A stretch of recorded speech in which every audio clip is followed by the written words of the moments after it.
함께 나눌 하나님의 말씀 마태복음 5장 1절로 12절까지 말씀입니다. 마태복음 5장 1절로 12절까지 말씀입니다. 제가 말씀을 읽을 때 11절과 12절 함께 말씀을 읽도록 하겠습니다.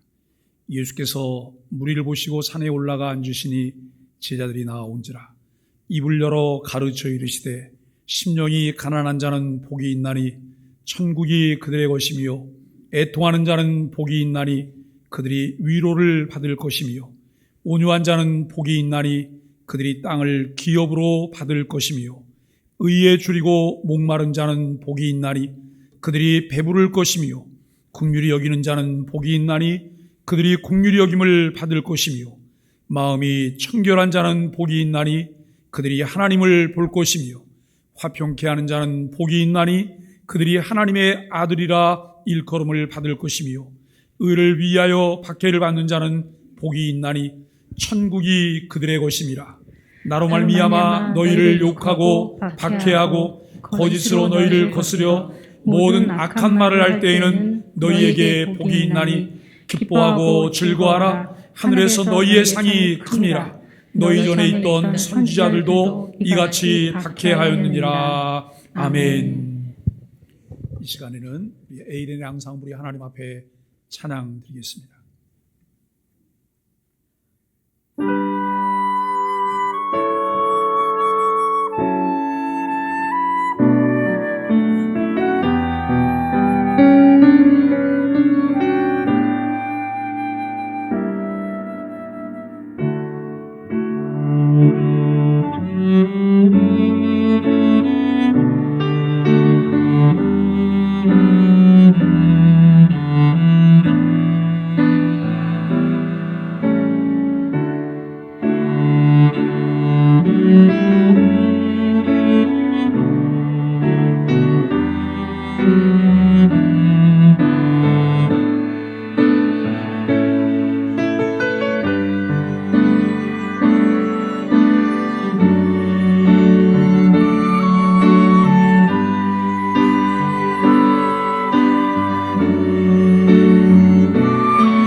오늘 마태복음 5장 1절로 12절까지 말씀을 통해서 마음이 청결한 사람이라고 하는 주제로 함께 말씀을 나누려고 합니다. 하나님께서 이새의 아들 다윗을 만났을 때에 내 마음에 합한 자라라고 말을 해요. 여러분, 누구를 만났을 때 내 마음에 꼭 들었다. 저 사람은 좀 내 마음에 꼭 들어. 저 사람과 함께 하고 싶고, 저 사람과 함께 어떤 일들을 함께 도모하고 싶고, 그리고 저 사람과 함께 살고 싶고, 그런 사람이 우리의 생애 동안 얼마나 있었을까요? 하나님께서 이새의 아들 다윗을 만났을 때 내 마음에 합한 자라. 이스라엘의 첫 번째 왕으로 세움받은 사람은 사울입니다. 그러나 그는 실패한 왕으로 기억이 됩니다. 이스라엘 백성들의 요구에 의해서 베냐민 지파 기스의 아들 사울이 왕으로 세워졌으나 40년간 왕의 역할을 하고 그는 버림받았습니다.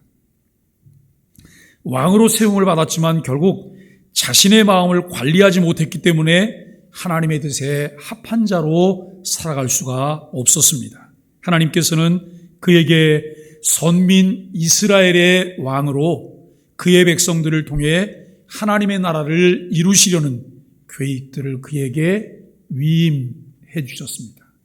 왕으로 세웠다고 하는 것은 단순히 그의 권력을 보존하고 그리고 그가 군림하도록 이 일을 맡긴 것이 아니라 특히 이스라엘은 선민입니다. 하나님께서 이스라엘을 불러내실 때 이스라엘을 통해 하나님의 나라를 이루시려고 거룩한 백성을 삼으시려고 하나님이 불러내셨습니다. 그래서 하나님은 이스라엘에는 왕을 세우지 않고 사사들을 세워서 사사들이 대리 정치를 하게 했습니다. 그러나 백성들은 다른 이방 나라들처럼 우리에게도 왕을 세워달라고, 왕이 있으면 좋겠다고 왕을 요청해서 하나님께서 이스라엘의 첫 번째 임금으로 세운 자가 사울입니다. 여러분, 사울이 첫 번째 임금이 될 때 그는 어떤 사람이었을까? 그는 겸손한 사람이었어요. 그는 겸손한 사람이었어요. 다른 사람들보다 나은 사람임에도 불구하고 그는 겸손한 사람이었어요. 그러나 그가 40년간 왕위를 이제 유지하는 과정 가운데 그의 마음이 한결같지 않았다라고 하는 거예요. 그가 하나님과의 관계가 더 친밀해지거나 하나님을 더 사랑하게 되거나 하나님의 성품을 닮아가는 자의 삶을 살지 않았고 결국 하나님 없는 자기 중심의 삶을 살다가 마지막에 그는 실패자로 그의 생애를 마치게 되는 것을 우리는 보게 됩니다. 여러분, 하나님께서 사울에게 이러한 그 의도로 하나님의 나라를 이제 이루도록 그 백성을 위임해 주셨지만 그러나 그는 참 왕이신 하나님을 인정하지 않고 자신이 왕 노릇하였습니다. 청지기로서 주님의 뜻을 헤아리며 따라야 하는데 실패했다는 말입니다. 하나님의 하나님을 불순종했으며 넘지 말아야 될 선을 이제 넘는 일을 그가 저지르게 됩니다. 그의 마음이 정한 마음이 아니기 때문에 하나님을 온전히 따를 수가 없다는 것입니다. 사랑하는 여러분, 우리의 마음이 하나님 말씀에 붙어 있게 되기를 바랍니다. 우리의 삶이 하나님을 의지하는 하나님 의존적인 삶을 살게 되기를 간절히 바랍니다. 사울을 패하시고 찾은 사람이 사울입니다. 다윗입니다. 사무엘 선지자는 이스라엘의 두 번째 왕으로 이새의 아들 가운데 엘리압을 하나님께 추천했습니다. 용모가 빼어나고 참 괜찮아 보입니다. 하나님, 이 엘리압이 이스라엘의 두 번째 왕으로 적격자입니다라고 추천했습니다. 그런데 하나님께서 이렇게 말씀하십니다. 나 여호와는 외모를 보지 않고 중심을 본다. 나 여호와는 외모를 보지 않고 중심을 본다. 우리들이 정말 하나님의 성품을 닮아간다면 우리도 여러분 외모로 사람들을 평가하는 것보다는 그 사람의 중심을 보려고 하는, 그 사람의 진실함을 보려고 하는 이런 노력들이 우리 안에서 이루어질 것입니다. 그리고 우리 자신들도 외모보다는 우리의 중심이 진실하고 하나님을 향한 그런 마음이기를 늘 사모하며 노력하게 될 것입니다.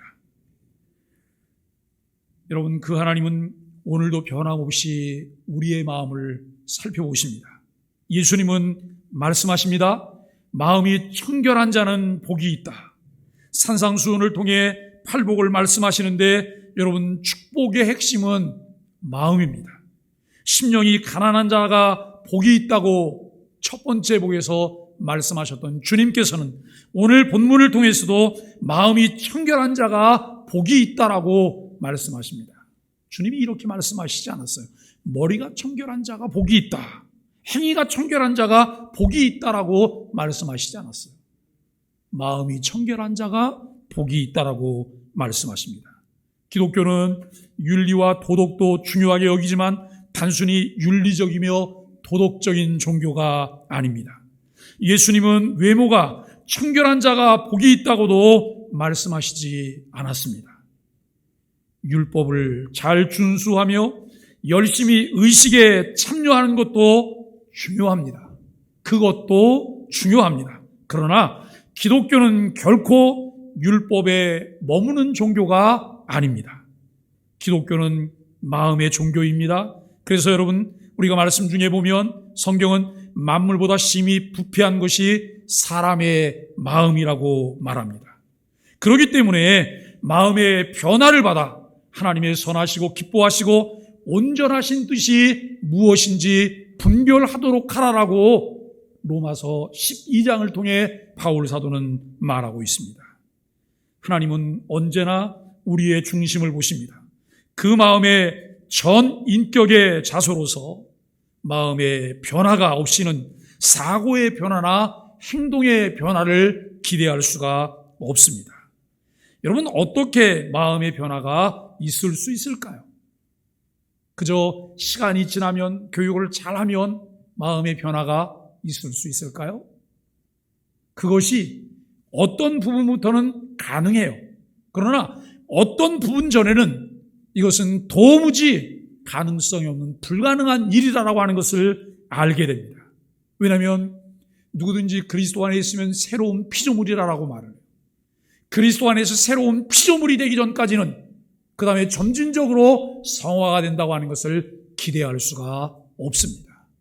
여러분, 아이가 일단 출생을 해서 이 세상에 나와야지만 그 다음부터 이 아이는 사람 구실할 수 있는 아이로 성장해 갈 수가 있다는 거예요. 아직 출산하지 않았는데 그 아이가 그 안에서 어떤 인격적인 행위를 하고 성숙한 무엇을 하기를 기대한다고 하는 것은 불가능한 일이죠.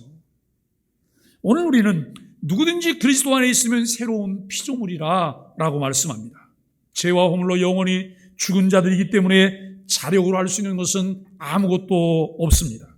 선행을 하거나 수행을 한다고 마음의 근본적인 변화를 가져올 수 있는 것이 아닙니다. 우리가 여러분, 장례를 치를 때 그 관 안에 시신이 있어요. 그 시신을 향해서 시신이 선행을 하도록 해요. 그래서 시신이 선행을 못하니까 옆에 있는 다른 가족들이 그 시신의 이름으로 어떤 선행을 해요. 그리고 수행을 하고 고행을 해요. 그런다고 해서 변화가 올 수 있는 것이 있을까요? 죽었다고 하는 것은 아무것도 할 수 없다는 거예요. 이미 우리는 죄와 허물로 영원히 죽을 것이 아닌 죄와 허물로 인하여 영원히 죽었던 자라고 하는 것을 성경은 분명하게 말씀하고 규정하고 있습니다. 우리가 하나님의 은혜에 의해서 주어진 선물인 믿음으로 새 생명을 얻게 되는데 이것이 새 마음의 시작이라는 거예요. 예수 그리스도 안에서 새 생명을 얻게 될 때 그 얻게 된 것을 통해서 우리가 새 마음을 시작할 수 있어요. 그런데 우리가 믿음으로 얻게 되는 그 새 생명은 우리의 자력이나 내 노력이나 내가 가지고 있는 조건이나 환경을 통해서 내가 얻을 수 있는 것이 아니에요. 전적인 하나님의 은혜인데 외부에서 주어진 전적인 하나님의 은혜에서 단회적으로 단 한 번 우리의 일생 동안 이루어지는 일들이라고 하는 것을 알게 돼요. 여기 앉아 계신 분 대다수가 그 경험이 있으실 거예요. 어쩌면 아직 그 경험을 하시지 못한 분도 계실 거예요. 내가 그 경험을 하지 못했다고 하면 나는 새 생명을 얻었다고 말할 수 없어요. 나는 구원받은 자라고 말할 수 없어요. 내가 요즘 신앙생활이 조금 느슨해지고 주님 사랑함이 약해지고 세상과 자꾸 버타는 게 있어서 내가 구원에서 탈락됐을까? 어쩌면 나는 구원받지 못했을 거야 라고 생각하는 사람이 있을지도 몰라요. 그러나 예수 그리스도를 주로 믿고 고백하고 받아들이는 이 일이 내 생애 가운데 단 한 번 이루어졌다면 그분은 분명히 구원받은 하나님의 자녀로 분류된다는 사실이에요. 여러분 그 사실을 믿으십니까? 내가 무엇을 했기 때문에 하나님의 자녀가 아니에요. 그분이 내게 베풀어 주신 은혜 때문에 내가 하나님의 자녀가 된 거예요. 여러분 이것이 새 마음의 시작이에요. 우리는 간혹가다 그래요. 실수와 허물투성이에요. 우리는 가끔 죄도 지면서 살고 있어요. 근데 그럴 때마다 내가 하나님 앞에 고개를 들 수가 없다고 말을 해요. 여러분 이것은 교만이고 무지예요. 왜요? 우리는 그것보다 더 나쁜 상태에 있을 때 주님께서 우리를 용납하셨어요. 우리를 받아주셨어요. 내가 죄인 되었을 때, 내가 하나님과 원수일 때 하나님께서는 나를 위해 하나님의 아들 예수 그리스도를 십자가에 죽게 하심으로 내게 구원의 은혜를 베풀어 주셨던 거예요. 우리에게 필요한 것이 있다면 단 하나예요. 염치가 없지만 은혜를 입은 자임에도 불구하고 염치 없게 또 범죄했지만 그래도 하나님 나를 받아주세요. 내게 은혜를 베풀어 주세요. 나를 씻어주세요. 이것만이 우리에게 필요해요. 마치 내가 무엇을 할 수 있는 것처럼 내가 무엇을 할 수 있었던 자인 것처럼 그것을 하지 못한 것 때문에 내가 하나님 앞에 감히 나갈 수 없다고 말한다고 하는 것 자체가 참 우스운 일이라고 하는 것을 생각하게 되어집니다. 사랑하는 여러분, 예수 그리스도께서 우리를 대신해 대속의 죽음을 담당하시며 십자가를 지심으로 우리의 심령이 새롭게 될 수 있었습니다. 왜 마음이 청결한 자가 복이 있을까요? 첫째는 우리의 마음이 부패하였기 때문입니다. 예레미야 선지자는 예레미야 17장 9절을 통해 여러분 이렇게 말씀합니다. 만물보다 거짓되고 심히 부패한 것은 마음이라 누가 능히 이를 알리요. 자연이 지저분하고 더럽다고요? 폐수를 보면서 그 폐수가 지저분하다고요? 그 폐수보다 더 지저분한 것이 우리의 마음이라는 거예요.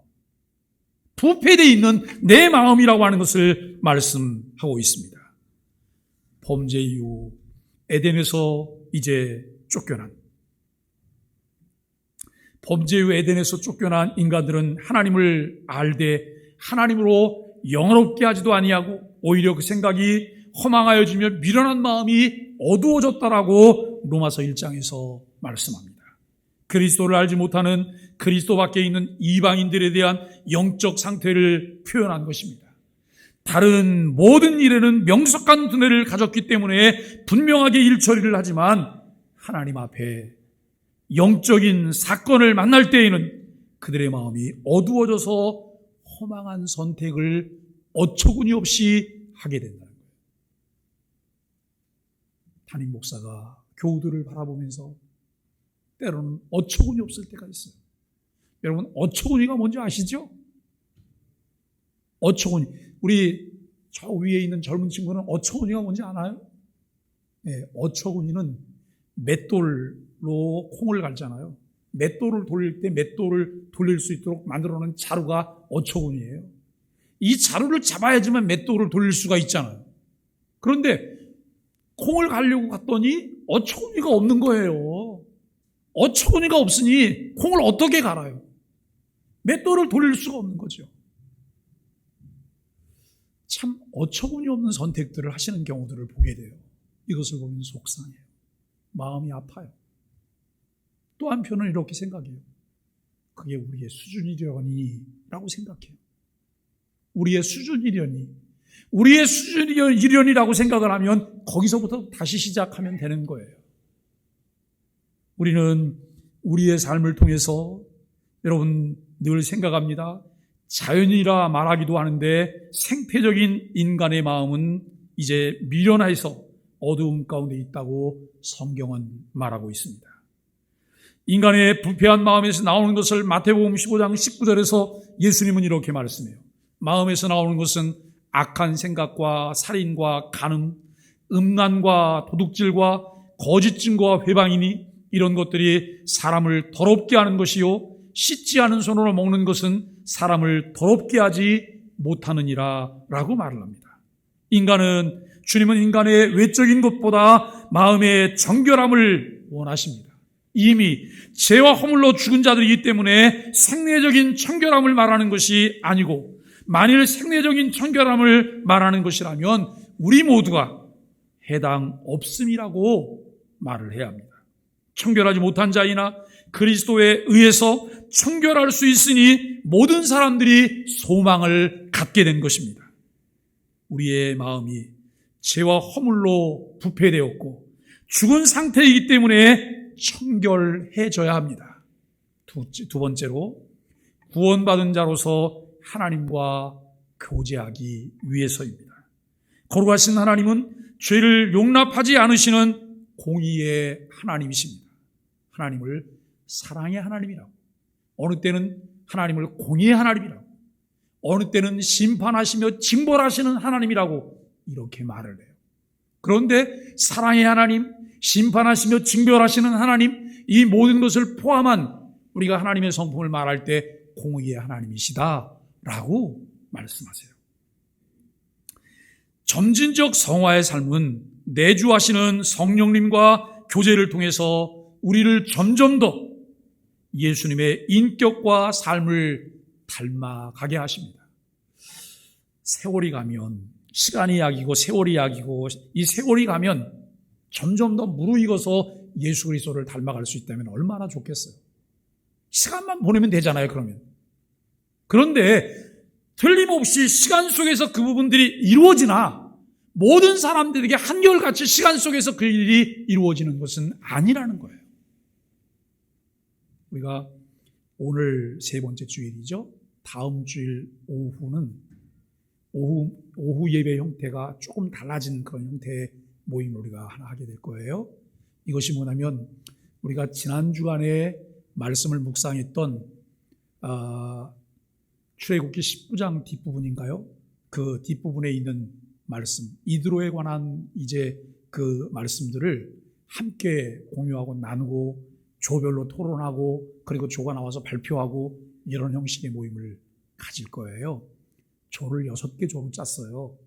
6개 조로 짜는데 6개 조에서 가르치는 자가 아닌 그 모임을 인도하는 자 6명을 결정하는데 6명을 결정하는 기준이 뭐였을까? 기준은 지난 2년간 꾸준히 질문이 있는 소그룹 공부를 지속해왔던 6분이 소그룹 인도자가 될 거예요. 그분들이 2년간 한결같이 우리 금요일 날 목자 모임이 끝나고 나면 10시부터 12시까지, 어느 때는 12시간 넘도록 줌을 통해서 계속 공부들을 하셨어요. 그래서 이분들과 함께 우리가 이제 말씀을 나누고 그리고 난 다음에 발표를 하게 될 거예요. 여러분, 그냥 시간이 지난다고 해서 무엇을 얻을 수 있는 것이 아니에요. 교회는 지난 몇 년간 교회가 지향해야 될 목표를 향해서 여러 가지 일들을 여러분 하면서 준비를 하고 있어요. 지금도 여전히 우리는 준비를 하고 있어요. 주일마다 앙상블이 수고해서 좋은 연주를 하고 있는데 우리는 앙상블에 머물지 않고 10년 후에는 교회가 오케스트라를 하기를 원하는 마음을 가지고 있어요. 여러분, 그냥 10년이라는 세월이 지난다고 해서 오케스트라를 할 수 있는 것이 아니에요. 그 시간에 맞게 무엇을 어떻게 준비하고 어떻게 갖춰야 되는지 이 부분들이 치밀하게 이루어지면 10년 후에는 오케스트라라는 선물을 우리 소망의 교회가 안게 될 거예요. 우리가 예수 그리스도를 닮아가는 것도 마찬가지입니다. 그리스도의 성품을 닮아가는 것도 마찬가지예요. 그저 시간만 보낸다고 해서 예수 그리스도의 성품이 내 안에 이루어지는 것은 아니에요. 이미 내 안에 내주에 계신 성령님을 통해서 예수 그리스도의 성품을 배우는 거예요. 그분에게 내가 양도해드린 삶의 영역만큼 우리는 그리스도를 닮아가게 돼요. 내가 주권을 가지고 내 주장을 펼치는 것이 아니라 내 안에 오신 성령님께 주권을 양도하고 그분께서 하나님의 말씀에 의해서 우리를 다스려 주시도록 그분을 따르는 거예요. 그분의 통치에 순종할 때 내 마음에는 하나님의 나라가 이루어져요. 내 마음에는 하나님의 나라가 이루어지고, 그리고 그 하나님의 나라에 의해서 우리는 하나님이 주신 온갖 것들을 누리며 살아갈 수 있게 된다고 하는 것이죠. 여러분, 주님과 더 친밀한 교제를 갖기 원할 때 청결한 삶이 요구되어집니다. 히브리서 기자는 히브리서 12장 14절 이하에서 이렇게 말씀합니다. 모든 사람으로 더불어 화평함과 거룩함을 좇으라. 이것이 없이는 아무도 주를 보지 못하리라. 주님과 친밀한 교제가 이루어지기를 원하고 그분과 깊은 만남이 이루어지기를 원할 때 우리들이 추구해야 될 것 두 가지예요. 화평함과 거룩함을 좇으라. 이것이 없이는 아무도 주를 보지 못하리라. 이것은 외적인 요소가 아니라 내적인 요소예요. 내 마음을 통해서 이루어질 수 있는 일들인 것을 알게 되어집니다. 구원받은 하나님의 자녀로 친밀한 교제를 원하십니까? 그렇다면 청결함을 가져야 한다라고 말씀하고 있습니다. 세 번째, 그리스도인의 청결이 하나님의 뜻입니다. 바울은 데살로니가 교회를 향해 하나님의 뜻은 이것이니 너희의 거룩함이니라라고 말씀했습니다. 하나님께서 이스라엘을 애굽에서 불러내신 이유는 하나님 나라의 거룩한 백성이 되게 하시기 위함입니다. 베드로도 그의 서신인 베드로전서 1장 15절 말씀을 통해 이렇게 말씀합니다. 오직 너희를 부르신 거룩한 자처럼 너희도 모든 행실에 거룩한 자가 되라. 기록하였으되 내가 거룩하니 너희도 거룩할지어다. 그런데 하나님이 거룩하시니까 우리가 그냥 하나님만 바라보면 거룩할까요? 아니요. 하나님께 속한 자가 되었기 때문에, 우리가 하나님과 한 가족이 되었기 때문에 그분의 은혜가 우리 삶 가운데 넘치는 거예요. 그 은혜가 내게 유입되어지고 그것을 내가 여러분 받아들이고 늘 계시 의존적인 삶을 살아갈 때 나를 통해 나도 모르게 하나님의 거룩함을 닮은 모습들이 나타나게 돼요. 이것이 은혜입니다. 이것이 하나님이 주신 기쁨입니다. 하나님께서 이스라엘 백성을 애굽에서 불러내신 이유는 하나님 나라의 백성으로 거룩한 백성이 되게 하시기 위함입니다. 여러분, 청결은 하나님께서 구별하여 불러내신 그리스도인들에게 절대적인 요구이며 하나님의 뜻입니다. 넷째는 하나님 나라에 들어가기 위한 절대 조건이라고 하는 거예요. 천국은 어떤 사람만 들어갈 수 있을까요? 천국은 청결한 사람만 들어가요. 천국은 청결한 사람만 들어가요. 그런데 아까도 말씀을 드렸지만 인간의 노력이나 수행을 통해서 어떤 부분부터는 더 청결해질 수 있지만 청결의 시작은 또 다른 요소를 통해서 이루어질 수 있다는 거예요. 그것이 무엇이었어요? 예수 믿음이에요. 예수 믿음. 예수 그리스도가 나의 구주가 된다고 하는 이 사실을 믿는 것, 이것이 내가 죄 씻음을 받는 청결함의 시작이에요. 그렇기 때문에 누구든지 천국에 들어갈 수 있는 사람은 예수 그리스도를 주로 믿고 고백할 때 들어갈 수 있어요. 여러분, 우리가 이달 28일과 29일 영광스러운 종말이라고 하는 주제로 라이트 컨퍼런스를 하게 됩니다. 코로나가 우리에게 준 선물이에요.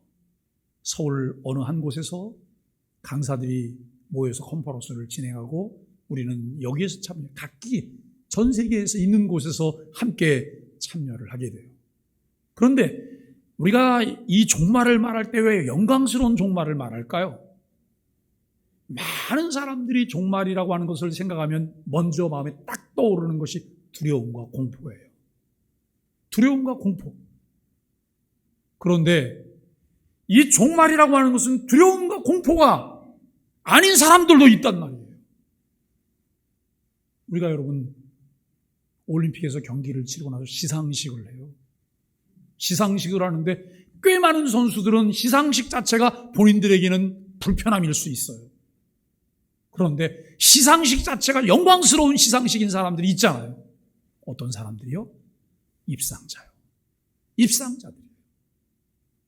하나님께서 말씀하신 종말에 대한 바른 이해가 우리 안에 이루어지고 내가 그 바른 이해에 이루어진 그 종말에 대한 당사자라고 하는 사실들을 내가 확인할 때 이 종말은 영광스러운 거예요. 그래서 우리가 이렇게 말을 해요. 아멘. 주 예수여 어서 오시옵소서. 마라나타 어서 오시옵소서라고 우리가 할 수 있는 거예요. 여러분들은 어떠신가요?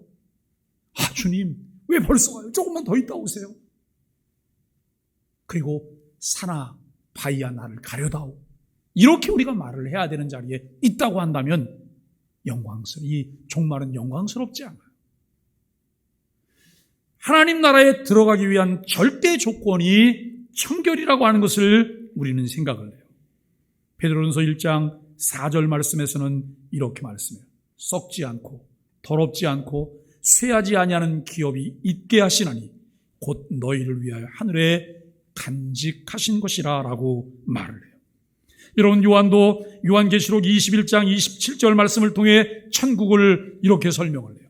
무엇이든지 속된 것이나 가증한 일 결코 거짓말하는 자는 결코 그리로 들어오지 못하되 오직 어린 양의 생명책에 기록된 자들 뿐이라 라고 말을 해요.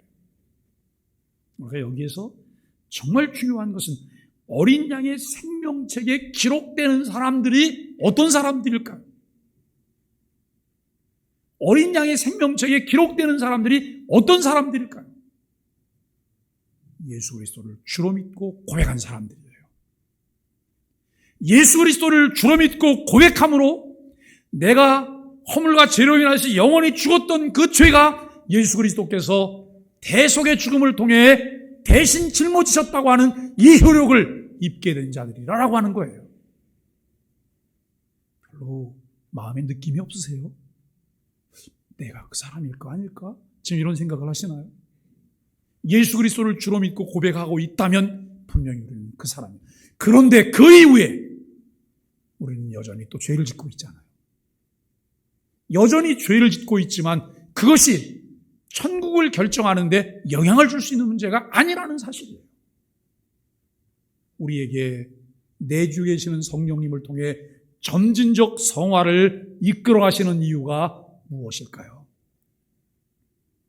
개인의 종말을 맞이할 때 우리를 완성된 성화자가 되게 하시려고 하는 하나님의 의도예요. 그렇기 때문에 매일매일 삶을 통해서 주님을 닮아가기 위한 노력들이 끊임없이 우리에게 이루어지는 것입니다. 하나님의 나라를 소망하는 자들은 불결한 마음을 버려야 합니다. 이미 그리스도를 믿음으로 하나님 나라의 백성이 된 사람들은 이 나라에 합당한 자로 살아가기 위해서 날마다 거룩함을 추구하며 경건에 이르는 연습을 우리가 하게 됩니다. 여러분, 청결한 마음은 어떤 마음일까요? 첫째는 진실한 마음입니다. 분산됨이나 분열됨 없이 하나님의 말씀을 지키며 전심으로 하나님 여호와 하나님을 구하는 사람입니다. 구약 성경에 보면 여호수아나 갈렙이라는 사람이 등장을 해요. 그런데 여호수아와 갈렙의 특징이 무엇이냐면 전심으로 주만 좇았어요. 전심으로 주만 따랐어요. 여러분, 타협주의나 혼합주의로 사는 것을 경계하시기를 바랍니다. 주의를 지키긴 지키되 그냥 11시 예배 한 번만 갔다 오면 되지. 어디 주의를 그렇게 지키라고 말하는 데가 어디 있어요. 안식일을 기억하여 거룩하게 지키라. 온전히 하루를 하나님의 날로 구별해서 드리라는 거예요. 여러분, 날과 시간에 도둑질하는 것을 그만하셔야 되지 않을까요? 우리는 당연히 그 시간이 당연히 내 거라고 내 권리를 주장하기 때문에 이 일들이 마음이 불편해요.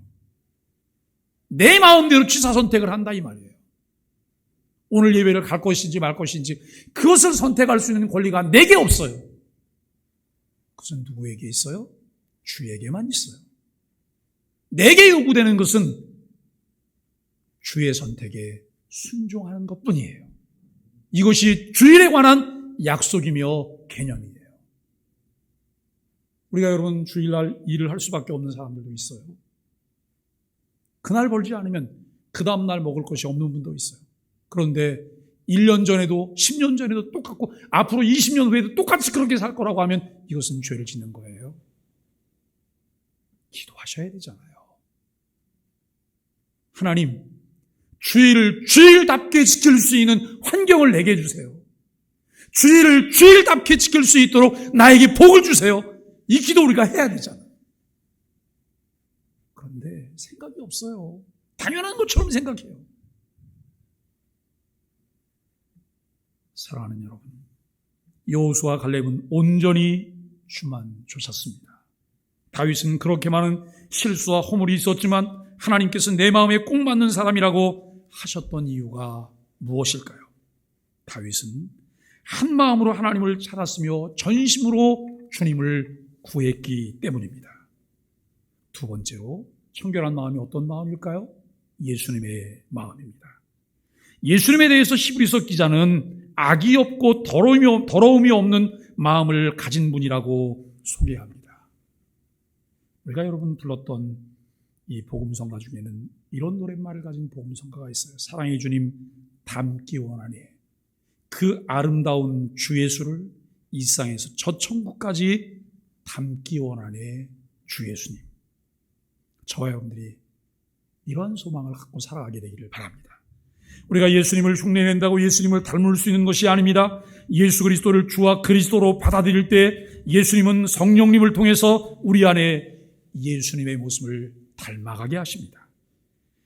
에스겔 선지자는 에스겔 36장 26절을 통해서 이렇게 말씀합니다. 새 영을 너희 속에 두고 새 마음을 너희에게 준다. 새 영을 너희 속에 두고 새 마음을 너희에게 준다라고 말씀합니다. 세 번째는 죄를 미워하는 마음입니다. 성경에 나타난 공통점은 하나님의 은혜를 입은 자들에게서 죄를 미워하는 모습을 볼 수 있다는 거예요. 다니엘과 그의 세 친구인 사드락과 메삭과 아벳느고는 뜻을 정해서 구별된 삶을 살기로 하였고 하나님 외에 다른 신을 섬기지 않기에 생명의 위협을 감수했습니다. 그래서 7배나 평상시보다 7배나 뜨겁게 타오르는 펄무불 속에 던져짐을 마다하지 않았어요. 사자굴 속에 던져진다는 사실을 알고도 다니엘은 평상시에 자신이 행하던 대로 자신의 하나님 여호와께 기도하는 것을 멈추지 않았습니다. 그리스도인다운 사람을 위해 죄와 싸우는 것을 이제 마다하지 않아야 하며 우리의 싸움이 혈과 육의 싸움이 아닌 악한 영들과의 싸움이라는 사실을 우리는 분명히 기억해야 합니다. 청결한 마음은 그리스도께서 십자가에서 흘리신 보혈로 씻을 때 씻어질 수 있습니다. 예수 그리스도를 주로 믿고 하나님의 백성이 된 사람들은 말씀과 기도로 청결한 마음을 가질 수 있습니다. 그래서 바울은 디모데에게 이렇게 말합니다. 하나님의 말씀과 기도로 거룩하여진다. 하나님의 말씀과 기도로 거룩하여진다. 여러분, 꾸준한 말씀 묵상으로 우리의 심령이 촉촉하게 적셔지고 하나님과의 친밀한 교제를 통해 기도의 채널이 열려 있을 때 청결함을 얻을 수 있습니다. 매일 아침에 말씀 묵상이 배달이 되고 있어요. 사실 매일 아침 말씀 묵상을 이렇게 영상을 만들어서 보내고 있지만 간혹 우리 교육자들끼리 이야기하면서 이런 이야기를 해요. 특세할 때가 훨씬 쉬워요. 특세할 때가 훨씬 쉽다. 직접 새벽기도 인도하는 것이 훨씬 쉽다는 말이에요. 그런데 영상 묵상이 주는 효과가 무엇일까요? 더 많은 분들이 다양한 시간에 그것을 묵상하며 말씀을 나눌 수 있다는 거예요. 그렇기 때문에 포기할 수가 없어요. 어디를 나갔다가도 여러분 그것 때문에 뛰어 들어와야 되고 다 해서 넘겨줬는데 혹시라도 이게 에러가 났을 경우에는 다시 하던 일을 멈추고 뛰어 들어와서 그것을 해야 되는 이런 불편함도 있지만 이 영상을 통해서 얻게 되는, 묵상을 통해서 얻게 되는 하나님의 은혜가 매우 크다는 사실을 알게 돼요. 그저 어떤 분들은 이렇게 보고 지나쳐 가는 것도 은혜죠. 저는 그것을 콩나물시로 은혜라 그래요. 콩나물시로 은혜. 그냥 물만 주고 물은 쭉 빠져나갔을 뿐인데 어느 날 보니까 콩나물은 계속 자라고 있거든요. 그런데 콩나물시로 은혜보다 더 큰 것이 무엇일까요? 세밀하게 묵상하는 거예요. 세밀하게. 내년도에 여러분 감사 노트가 나갈 때는 이 부분을 도울 수 있는 노트를 만들어서 내보낼 거예요. 우리가 그것을 통해서 참여하고 교회가 같은 말씀을 같이 공유하게 되고 그 은혜를 나누고 그저 내가 은혜를 받은 정도에 머무는 것이 아니라 내가 그 글들을 정리해서 내놓는 게 얼마나 어렵습니까? 그러잖아요. 듣고 나 혼자 끝나면 되는데 이것을 자꾸 자기 표현을 해야 돼요. 그래서 어떤 분들은 끝까지 안 하시려고 하는 분도 계세요. 왜? 창피하니까. 여러분 그 고비를 넘어서셔야 돼요. 용기를 내셔야 돼요. 그리고 남들이 글을 올리면 얼른 그 말씀을 주워 먹어야 되는 거예요. 아멘, 아멘. 이것이 교회를 바꿔놓을 거예요. 이것이 우리 공동체를 바꿔놓을 거예요. 우리는 하나님 말씀을 통해서 심령이 촉촉이 적셔지는 것을 경험해야 돼요. 그리고 하나님과의 친밀한 교제를 통해 기도의 채널이 열려있을 때 청결함을 얻을 수 있다고 하는 것을 생각합니다. 윌리엄 부드라고 하는 분은 이런 이야기를 했어요. 기도할 때 당신은 거기에 생사가 달려있는 것처럼 기도하시고 기도할 때 당신은 거기에 생사가 달려있는 것처럼 기도하시고 성경에 보면 정말 이렇게 기도하다가 하나님의 은혜를 입은 사람이 있어요. 그가 누굴까요? 야복강가의 야곱입니다. 그는 형에서를 만나는 것이 두려워서 야복강을 건널 수가 없어요. 20여 년 동안 종사를 하면서 얻게 된 재산과 가족들을 보호할 수 있는 자신이 아무것도 없어요. 이 두려움이 엄습해 올 때 그는 모두를 다 건너보내고 야복강에 홀로 남아서 정말 생사를 건 기도를 하나님 앞에 드립니다. 그런데 그날 밤 여호와 하나님께서 그를 만나주셨어요. 여호와 하나님께서 그를 만나주셨고 이 야곱이 하나님의 은혜를 입게 됐고 그리고 하나님으로부터 야곱이 아닌 새 이름을 부여받게 돼요. 그 이름은 이스라엘입니다. 이스라엘. 하나님과 겨루어서 이겼다고 하는 여러분 이스라엘이라고 하는 새 이름을 부여받게 됩니다. 우리도 은혜의 방편인 말씀과 기도, 성례 세 가지를 잘 활용할 수 있게 되기를 바랍니다. 마음이 청결한 자에게 주어지는 복이 무엇일까요? 저희가 하나님을 볼 것이라고 말합니다. 마음이 청결하지 못한 사람은 영적 시각 장애인과 같다는 말입니다. 여러분 현세와 내세에서 우리 그리스도인들이 누리는 하나님과의 교제를 말합니다. 보고 싶다, 보고 싶다, 보고 싶다.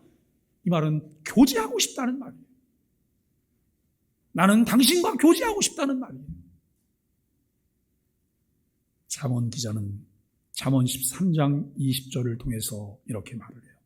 지혜로운 자와 동행하면 지혜를 얻고 미련한 자와 사귀면 해를 받느니라.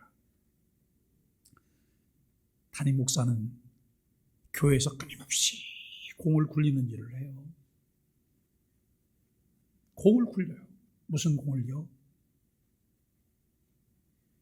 은혜의 방향으로 공이 갈 수 있도록 공을 굴리는 거예요.